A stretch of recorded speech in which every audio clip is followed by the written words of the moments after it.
Good morning and welcome to गना shot. गना shot में आप सबका स्वागत है। Today we gonna look at technologies and technologies for multi-domain operations. And why I'm talking of it is, I've always spoken of multi-domain operations. I've always spoken of technologies, and we've gone through Op Sindur in our own context.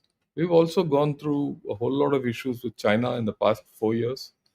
And we have the experience of the Iran and Israel war with America throwing in. So at this point, I think it is only fair that we revalidate what our thoughts are, or theoretical thoughts are, and correlate it with what's on the ground and see if these theoretical thinking is actually applicable on ground. And then, of course, we'll see, does this correlate with what the government of India is thinking, right? That's the way I'm going to go about doing it today. And as we go along, as days pass, and some initiatives are taken, and they are being taken. We are going to discuss as to how to, uh, you know, um, actually convert all this on ground and how to realize it on ground. Why I'm saying this is we are taking in IIT Madras some initiatives to this end, and I'm, as part of this outreach, I'm doing all this. So that's the way things are, and let's start the whole story.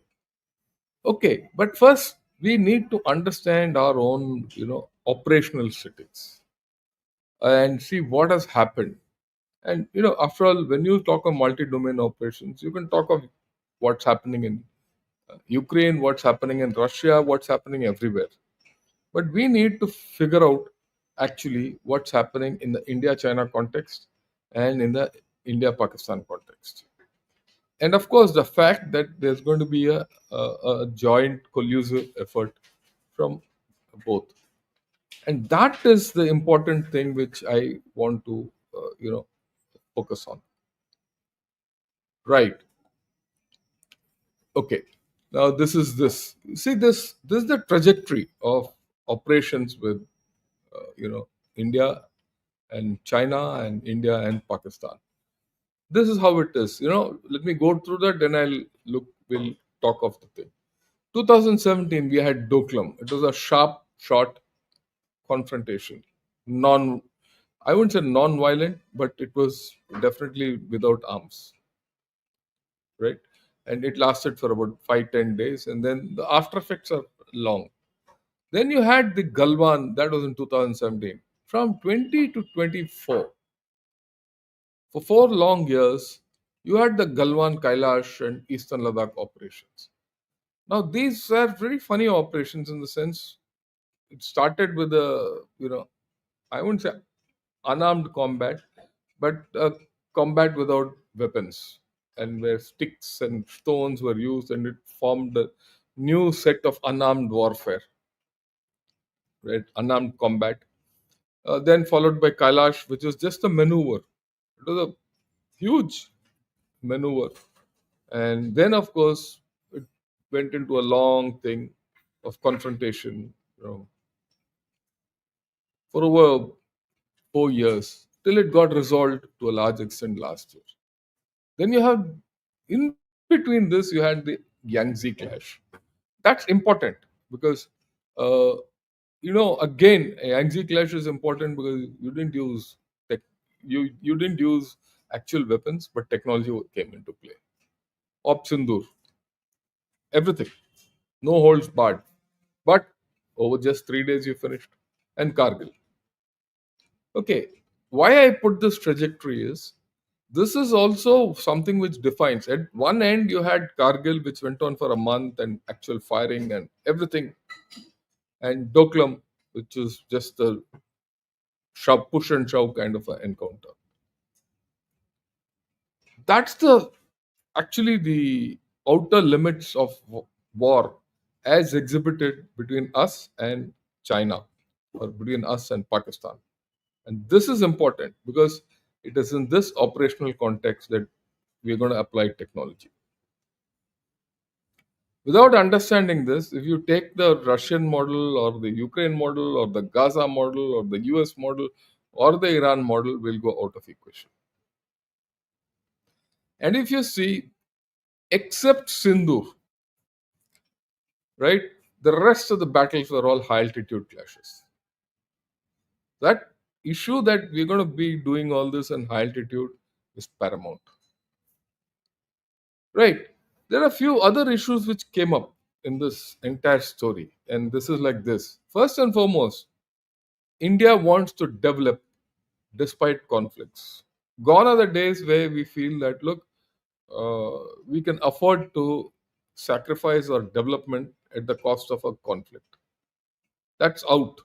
Probably the last time we had such a thought was in Kargil.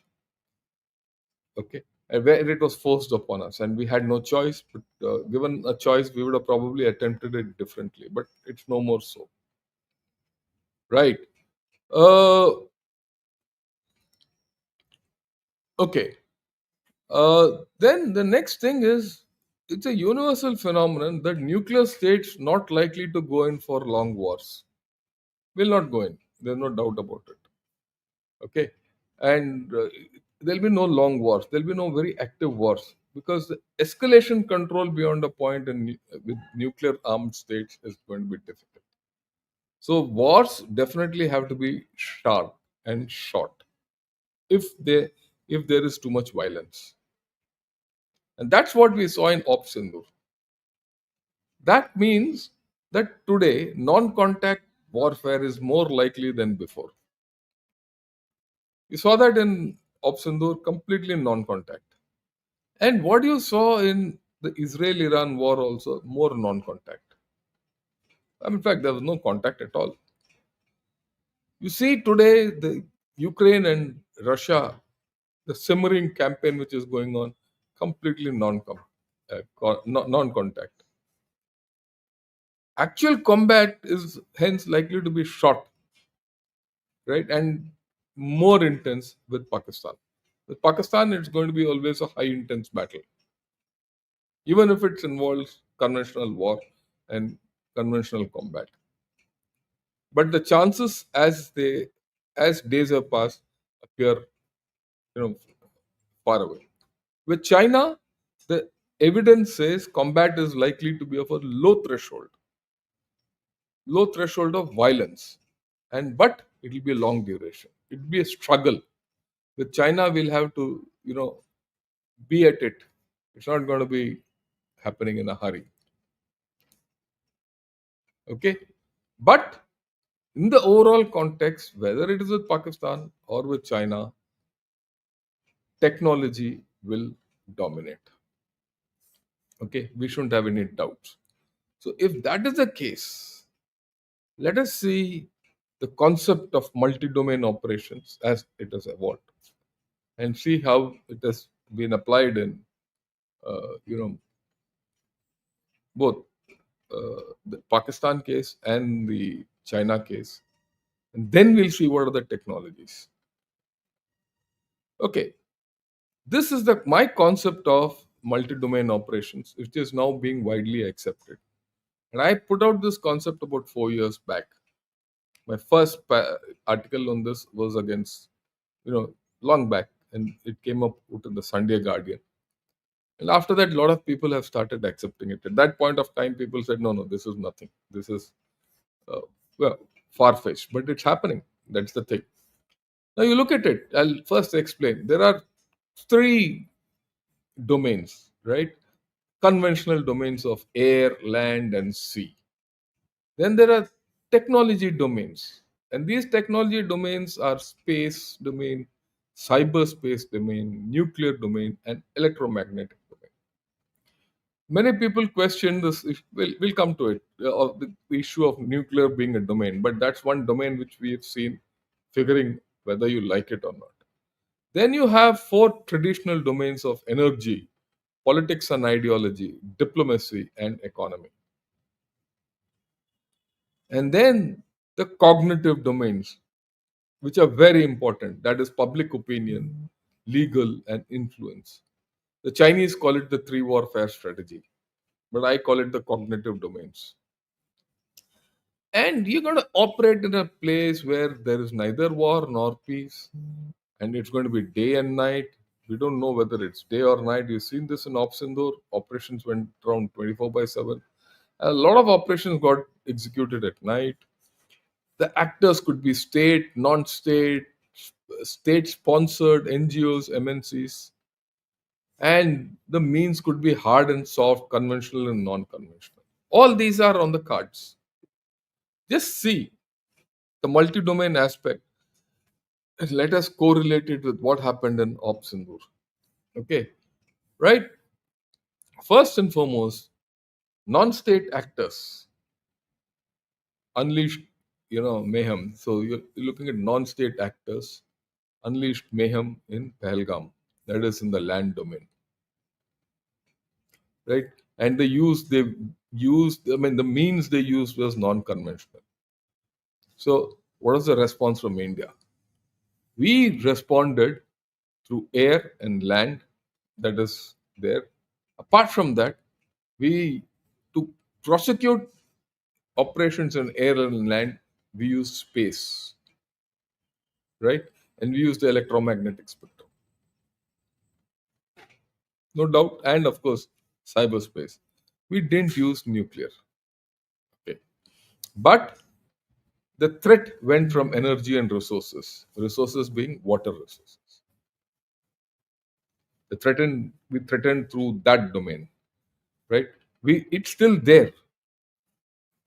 Then of course we use politics, diplomacy, and economy. Because when you say economy, exports, imports, overflights, all this contributes to economy, all this. Then we went into a heavy public opinion issue. We also went into legal issues of IWT, legal issues of pertaining to terror. We tackled all that. Then we built up a heavy public opinion campaign that look, we are going to do what we have to do. The prime minister came back from Saudi. All this was there, and then the influence campaign. Pakistan also did the same thing. In fact, Pakistan used the nuclear card. They did try to come through the nuclear domain. It didn't work. That's a different story, right? But the cognitive domains worked, and they used China also into it. But the thing is that, uh, in the case of Pakistan, their responses lacked the domains. They were really not multi domain. They couldn't obviously respond economy, but diplomacy, they did. And the diplomacy worked post Op Sindur. I mean, we have to understand, right? Ideology, heavy on ideology from Pakistan, right? Their public opinion, legal and influence, and collusive support from China was very high. And they also responded from the air and land. When I say land, cross border firing. The sea factor was largely left out. The space they borrowed from China, okay, and cyberspace they used. So you see, this was a multi-domain warfare. Same thing. You apply this in the Iran context, Iran-Israel context. There, the nuclear domain played up huge, and we discussed it, right? And so that is important. Equally important is the issue of public domain, legal and influence. That rule, and it still rules. And if you see, again, there, air was the main domain of violence and violent operations. Land and sea didn't play a part. Sea played a part from the US mobilization of forces, but not land, right? But the rest all worked. And today, if you see the Russia-Ukraine war, it's even further constricted because economy is virtually out of the table. Politics is sidelined. They are only largely working non-contact through air. Land battles have dwindled. Yeah, public opinion, influence, and all has ossified. So it's gone into a desultory kind of a mode with no end. And that way you can fit anywhere you want, whatever you want, this model into any other thing. But one thing for sure out of this is that space, cyberspace, technology, nuclear, and electromagnetic spectrums, that's the technology domains have started manifesting themselves. They play a huge part. Okay. And the cognitive domains have come to themselves. Without a cognitive bias to the whole operations, you can go nowhere. So technology content has increased. Even to prosecute war through air, land, or sea, you need technology. So that is important. You don't have technology today in multi-domain operations. I mean, the era of multi-domain operations, you're going nowhere. So this is the first thing which we have seen. Okay. The next thing, very important here, legacy systems like tanks, artillery, aircraft, and infantry, and the hardcore, which we think the teeth of a nation, right, are might not be used. It might not be used in our context, right? But they will be used for posturing. Remember that they'll be posturing, and if at all they come into play, they have to be telling. They have to be high tech legacy systems. There's a lot of thrust on increased domain awareness. Domain awareness is the thing. After all, you heard General Rahul Singh saying that look, we were fighting against three adversaries, and the Pakistanis were getting live feed of whatever was happening. You know, through the Chinese. So domain awareness. The moment you talk of domain awareness, what do you need? You need space, satellites, things like that. After all, it was uh, domain awareness built through the Starlink, which helped Ukraine out. You need UAVs in a big way if you want to increase your domain awareness. That kind of domain awareness, incidentally, in Op Sindoor didn't play out too much. Though UAVs were there to help post-strike damage assessment and things like that. But I thought the UAVs, a lot of UAVs were flown, no doubt about it. But to get domain awareness, they were not really put into play. Really, that's my view. Then you need networking and AI. Very important. What helped us in Op Sindoor? Networking and AI. Akash Tir, right? IACCS, Integrated Command System, Command and Control System. The meshing of that through networking, very important. But the fact is that the moment you have networking, there's a counter through cyber.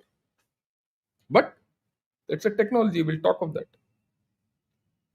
And then the narratives, public opinion, things like that. Yeah. So this is a ongoing thing, right? You need technology. Then what are the future weapon systems in battle? You need UAVs, definitely. When you say UAVs, loitering systems, whatever, for many, you need for many purposes, logistics, UAVs, you need a whole lot of UAVs. You need rockets and missiles, without doubt, whether it's ground to ground or ground to air or air to ground or the whichever way you want to put it, ground to air. You need you need to control digital and space, and this is what has come out from our operations. And it is not now. These issues were there during, uh, you know, mm, Eastern Ladakh also. When I said digital and space, let me explain. During the operations against, China during the Eastern Ladakh days, I remember. In fact, I have that picture somewhere. Maybe someday I'll show. China had put they had come up to finger five. They had come up to finger five, and if you go back, there were four fingers, 8, 7, 6, 5, 4. Four was our post. They had come up to five, whereas they were supposed to be behind eight. That's where they are now. They had come to finger five, and on finger five, what they did was they put a map of China. They put a map of China and picked it up through a satellite image and broadcast it to everyone. Look, this is China. They used digital and space to claim territorial integrity over that place. And this is something which I will show one of these days. I've got hold of that map again. I've got hold of that picture once again, and I'll show it to all of you. The interesting part is, this is where we have to be proud of ourselves, that China had to go back from there, wipe out that part where the Chinese map was there on ground, and went back. They went back. They had to go back. They had no choice. Okay. This is something which we need to understand, that future is going to be a lot of domain awareness, a lot of futuristic weapons. And these are all technology heavy. Okay. So it is in that context you have to understand. Look, this is what I tell people. When you say communication technology, it's just not one issue when you say communication technology. It has voice communication, it has data communication, it has EW. When you talk of armament technology, you talk of guns, rockets, missiles, tanks, machine guns, grenades, ammunition. Or sensor technology means radars, lasers, thermal imaging, surveillance, sonar. A whole lot of sensors are there. I've just listed out a few aspects of technology, because each system is a technology by each kind of a technology is a system of systems, right? Defense technology is a multi-speciality field, and each system is a system of systems. And in this, you'll find dual use is the name of the game. If you go back in this, I'm talking of even habitat technology. You have a look at it a little closer.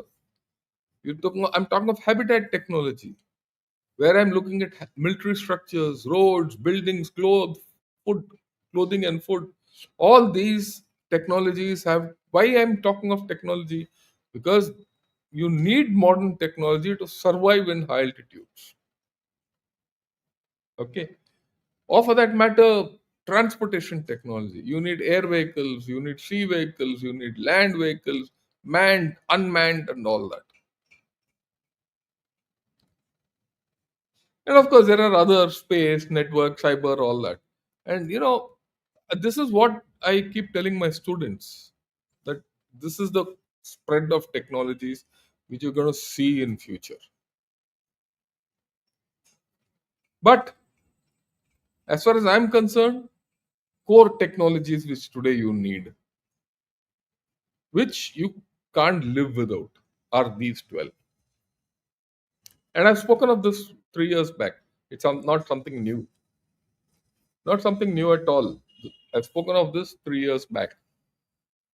And every technology of this has been used in Op Sindoor, or Israel versus Iran, or Russia versus Ukraine. And interestingly, One day, 3 years back, mind you, I was sitting in USA and listening to a talk between the CFO of OpenAI, Chat GPT chap. He's a Chinese looking guy. I don't remember his name. And Eric Schmidt, who was the ex CEO of Google. So it was a very interesting talk which was going on. And as I kept listening to that talk, certain things started hitting me. So after that I went back into the recording of that talk and I heard it again. And then I of course modified issues and I got this matrix out. And today I show this matrix wherever I go. I've done a program on this long back, but now I'm repeating it because it hits us again and again that these are the technologies which we need to get hold of. I'll go over these technologies. Quantum computing. Quantum computing is not at in. I'm cognizant of that. But this is tomorrow's technology. You have to start looking at it. Already, if you have started looking at quantum communications, quantum security, and certain issues of quantum technology, computers which have not yet come in. But the day quantum computers come in, everything is going to get affected. Everything is going to get affected. At this point of time, it's almost a standalone technology with certain fundamental preparations going on for application in the battlefield. But when this happens, if you're not prepared for it, you're out of the equation. And I'm glad that even in India, we've started thinking of it seriously because this could affect your banking, your rails, your railway network, your aircraft network, your UPI. Everything can get affected by quantum if you don't have quantum security. Okay, I'm not, and your entire networking in the armed forces will get affected. This is a highly dual use technology. The day quantum computing comes, we are going into a next level. These technologies might change. The next, AI. We all talk of AI today. Today, everything is AI. But is everything AI?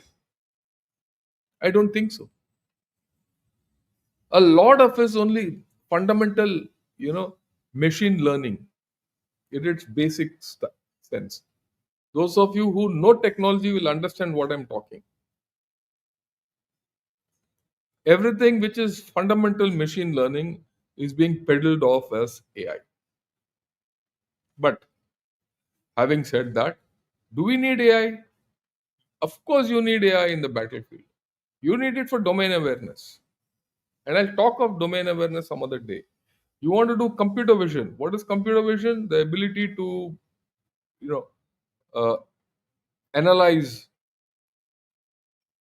satellite images, UAV images, and ground troops, what images they give you, stitch them together. You need computer vision. And if you need computer vision, you need AI. There is no other way you can do it. And I'm talking to you with some experience. I mean, let me put it to you.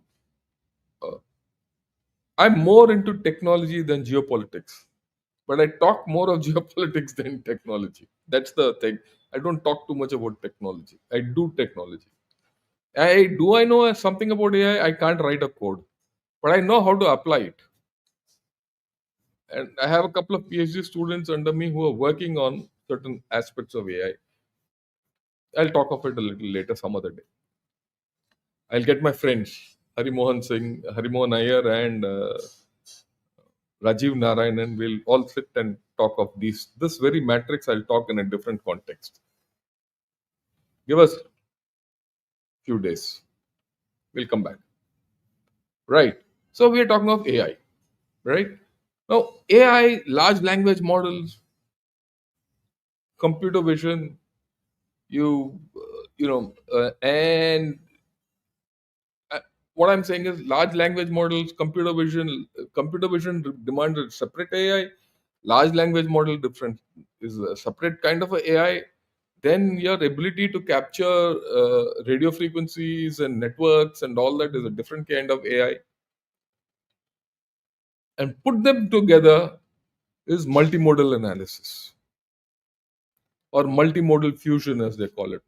It's the cutting edge, and we have to start that. Are we there? We are not there. All. Let me be very honest with you. We're not there. Are we doing multimodal fusion? Sorry. Are we starting it? We are. And I'll talk of it some other day again. Because personally, I'm trying to drive something onto this. Let's see where we get. Because no one in India has started this seriously. They talk, everyone talks. But when I ask them certain questions, ille. Cyber. Everyone knows about cyber. Cyber is a technology which is evolving at speed. Cyber and communication technology is evolving and networking is evolving at speed. Your communications are evolving at speed. The ability to what is cyber? Cyber is anti-network. Your ability to penetrate networks. That's it. People talk a lot. Cyber is the ability to penetrate networks and hit networks. Both these are developing at pace, right? And we saw that. In fact, I would say both cyber and networking are more dependent on space today. This is the third one. The fourth, second line. And think that space is the most ubiquitous technology which you need for everything today. If I have to use my iPhone, I need space. If I have to do anything today, I need space. Without space, I'm going nowhere. Okay. That is the crux of the whole story. You want to communicate, you need space. Now, space is a different thing. I can talk of space some other day, and I can tell you what's happening in space in terms of many things worldwide and what's happening in India. We'll talk of it separately if you people desire to this thing, because it all depends on how much you respond to me. Okay. Right now the response is not great because everyone wants action. They don't want to put in the hard work. So space is important, right? In which case you need space programs. Are we there? Definitely we are there. We've got the fourth best space program in the world. No one can touch us there. I mean, we are one of the few nations who has gone to Mars and gone to Moon. Are we exploiting it enough for military? Not yet. Are we going to do it? Yes. What are the issues which we have done? We've got some fantastic capabilities. We are privatizing space. Right? We are privatizing launching space vehicles. We are privatizing launching of satellites. You building satellites, building launch vehicles, and cryogenic engines, all that. We're privatizing it. We're going at a pace. If there is one domain where the civil sector in India is going to explode, I will not say it's exploding today. Maybe in about 4 5 years you'll see this exploding. I am very confident of it. Right? So space. Look, let me put something. All these, all these are interconnected. There is nothing which is not connected with each other. You want to go to space, you have to design something. Okay. And I'll come to that a little later. I'll give you the interconnections later. The next thing is additive manufacturing. Now, additive manufacturing is a huge subject of its own. It's a huge technology of its own. Why? You need metallurgy basics. You need structures. You need to understand that those technologies are huge. And you need to understand these basic materials and structures and everything for different altitudes, different battlefields, different environment. That's very important. Dissimilar metals. Okay. It's very tough. And let me put it, high altitudes and space are the toughest environment where technology, you need technology, but very difficult to apply. Are we doing something in this? We made great strides. Let me tell you this. In the past, just 3 years, just 3 years, the amount of progress I have seen in IIT Madras is phenomenal. Today there is a thing within, uh, you know, I mean, I'm not talking of military, I'm talking of civil. If today you have a fracture, say part of your skull is gone, but you're still okay, if that has to be patched or rebuilt part of your face, you can do it through additive manufacturing. It's being done today. There are surgeons from reputed hospitals who are involved with our additive manufacturing capability. They come and we make parts of the body to be put on people. It, metallic, of course. And those metals have to be non-reactive with the body, absorbable with the body, thing like that. I wouldn't say absorbable, mesh with the body. At the same time, today have the capability of carrying out additive manufacturing, design of rocket engines. Designs of rocket engines are semi-cryogenic engines are very complicated. Normally, in the olden days, to machine forge a semi-cryogenic engine would take about a month or two. In fact, in my younger days, it would take 6 months with a lot of failures. Today, we have the capability of doing it in 72 hours, additive manufacturing. I've given you two different stories, and this is not international, this is local. But can we actuate it across the board for many things? Is the challenge with us. Our challenge is not that we don't have technology, our challenge is to propagate technology and implement it on ground. I would say other countries are probably a little ahead of the curve, right? But we are not too behind also. Then, of course, semiconductors. Uh, I didn't know till a little while back that we are a fabulous semiconductor power. What is this fabulous semiconductor power? That means 20% of semiconductor designs are being done in India today. It is being done through collaboration. People from Taiwan and USA, even France, they want us to. They come to India, and there is a today a semiconductor cooperative. I won't say cooperative association in Bangalore, and they are making designs for semiconductors. And the day a fab gets set up in India proper, then you're there, and you have already capability of making semiconductors. I mean, you for every application you don't need 3 nanometer kind of a semiconductor. There are enough which you can use. We are a software power. I yesterday also said this. We are a software power. Time to become a hardware power. And these are sunrise technologies, additive manufacturing, semiconductors. These are fundamentals. Okay. To in a perverted manner, in a loose manner, semiconductors also additive manufacturing in some manner. It's lithography and all that, but I'll not go into those. I won't go into the technical part of it, right? So semiconductors is something which we need to focus on, because with semiconductors you build a lot of items. We have the capability to build our own processors. Incidentally, energy, very important.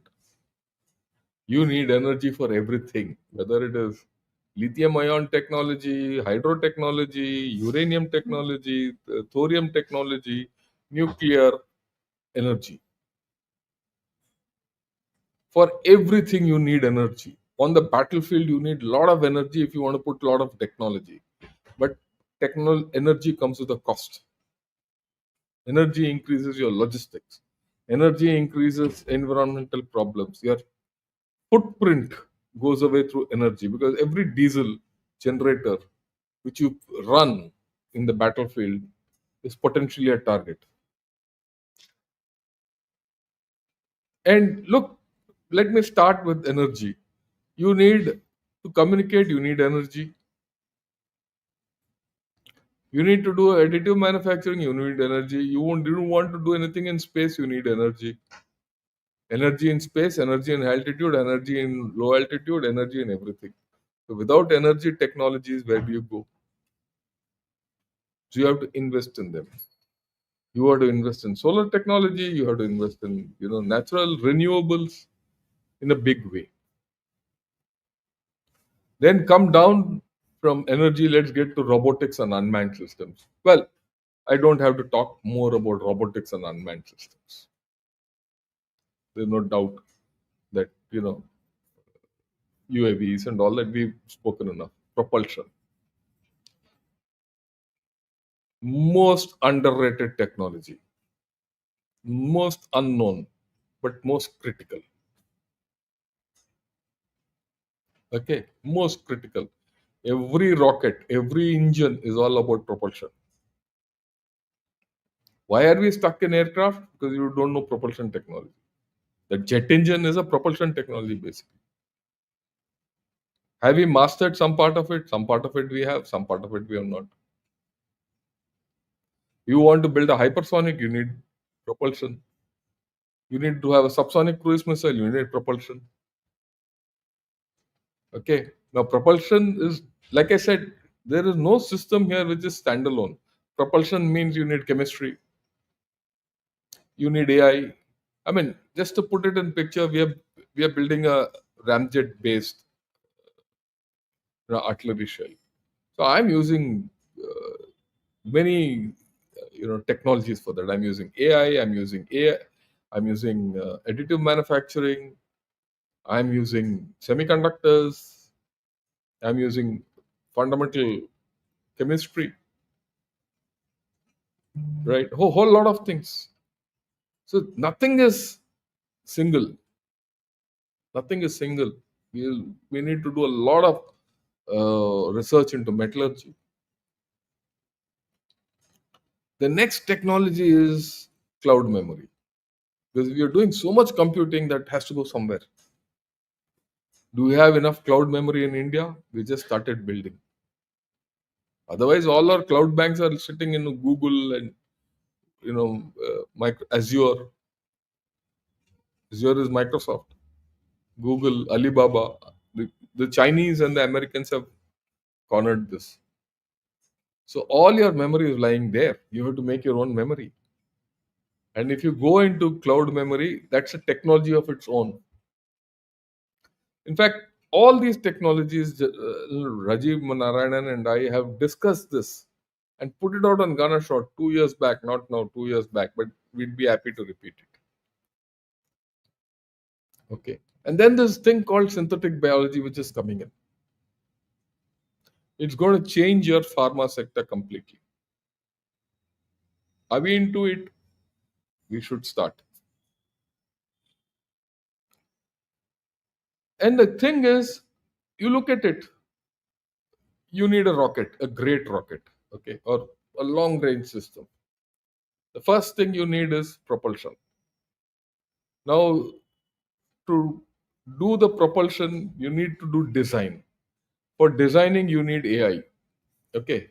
For designing this propulsion, you need AI. The moment I need AI, I also need, if and I design something, I need additive manufacturing. Now, once I have this, a great rocket with me, I need to do, controls. I have to control that rocket, guidance and control. The moment I talk of guidance and control, I get into robotics and unmanned systems.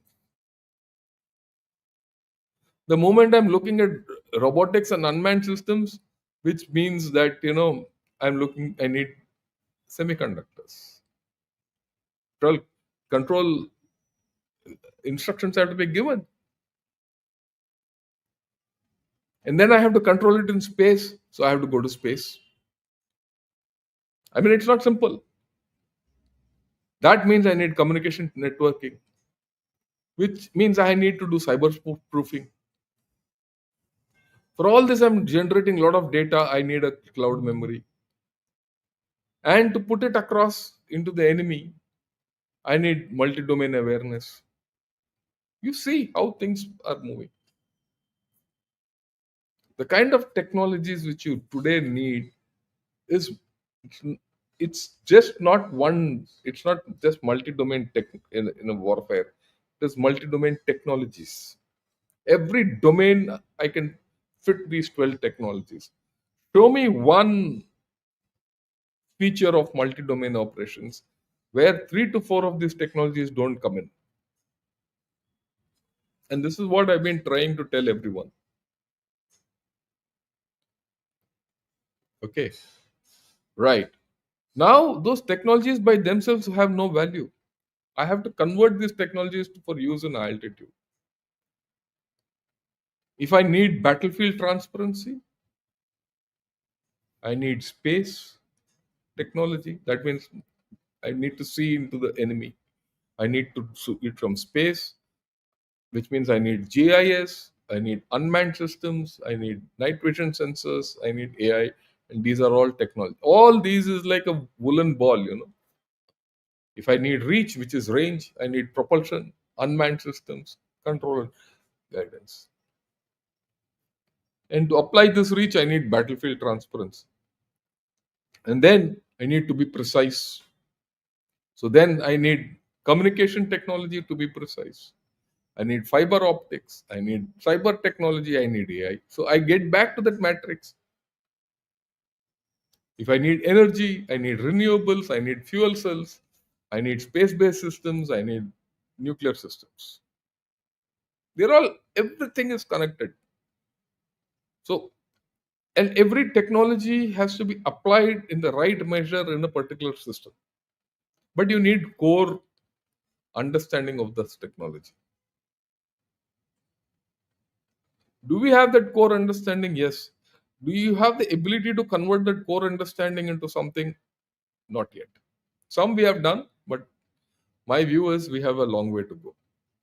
Same thing, I could talk of mobility, where the lightweight materials are required. So, lightweight materials, additive manufacturing, all this comes in.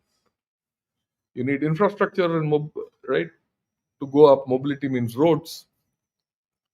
You need permafrost technologies because most of our battlefield and altitudes in permafrost. You need engine technologies because engines behave differently in high altitudes. Engine technology itself needs something different. Okay, then you need to survive there.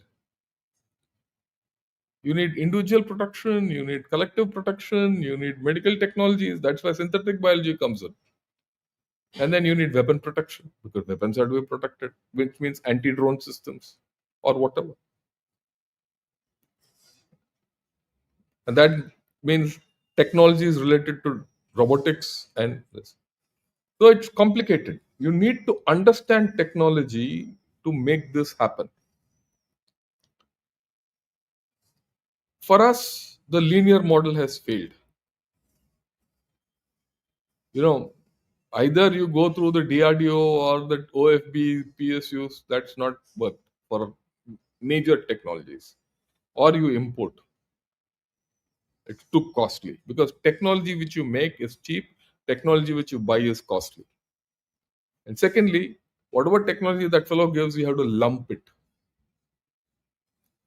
Look, the best technology, always say, the best technology is the technology which wins you wars. It's not what you buy. It could be the cheapest technology and the oldest technology. If it wins you a war, that's the best technology. right? No one believed in Akash theory. Akash theory is basically a very simple thing of communication and networking, but it won us Op Sindur. So the armed forces have to go into a radial mode of functioning, right? It's no more just DRDO and DPSUs. They have to look at industry, they have to look at startups, they have to look at academia. This is somewhere, these three is what I'm trying to do actually. You look at ISRO, you look at DAE, you look at CSIR, you look at the government and media. These have to be driven by the armed forces. The government by itself doesn't know. The government might have the intent. The government might give you funds. They might think. But the system has to be driven by the armed forces. And for that, you need civil military fusion. Many times, why I've said the armed forces have to drive the government, because the government doesn't move otherwise. In our system, okay, the DSC tomorrow gives you a sanction to buy a weapon system. After that, they'll sit quiet. You have to push the government. Civil military fusion is the need of the hour because everything is dual use, right? And this is what I've been propagating. I go wherever I go, I speak this. You need politico military fusion. You need diplomatic civil military fusion because diplomacy, civil, and military have to be on one page. You need information, strategic communication, and new technology fusion. There are different fight. When you say civil military fusion, there are different facets to this. You need industry and civil and military fusion. Economic and financial fusion. If you don't sort out your economics, you don't sort out your financial issues, you're out of the equation. And I'll talk of this one of these days. I mean, with my friends, right? Then you need to have huge fusion between serving people and veterans. And this is where India lacks. Look, every civil servant who finishes his tenure, you know, he is used, his utility is used for another 5-10 years in the system as an advisor or something like that. We don't, the amount of talent which is coming out of the armed forces, we have not used. If we use it, you will be on a different level. Leadership. The armed forces throws out leadership as at a rate which is unprecedented, and we don't use it. This is what I keep telling everyone. That leadership is what is going to take you to the next level of technology. Understanding the technology and take that, and we are losing that by the buckets. And to be very honest, that's why I joined IIT. Otherwise, I could have got a job anywhere and been happy. I don't have to speak to all of you. I mean, even now, I don't have to speak to all of you. But I do it because this awareness has to come in India. India has to progress only through knowledge. Why do you think we spoke, all three of us, on scaling up research, development, and innovation in strategic and sunrise domains last week? Because the government has come out with a policy and we need to discuss it. And we're going to have more discussions. My next topic is going to be civil military fusion. Okay? We're going to talk of all this. Three of us going to come and talk. After all, all three of us are together in IIT. We are doing everything. So we need to talk. We are working on many projects which are very important for the nation and for the armed forces. And we'll talk of this to you. Because the war doesn't come every day. But this comes day to day thing is important. In a meal, it's not the sweet which is important. It is the basic protein which you eat, the basic dal chawal, carbohydrates which you eat. That is important. And cooking it is important. That is what we're going to try and talk to you all about. Okay, this is there's a very good uh, initiative by the government for improving the research and development capability in India, getting startups into it, getting small players into it, giving them loans, invest into technology, and convert this technology into something big. We're going to see how to do this. It's nice to talk, give programs, and all that. How do we actually achieve it on ground is what I'm trying to do. And we'll attempt it. Tomorrow, we shouldn't be a case where we have failed due to lack of attempt. So we'll do that. Right.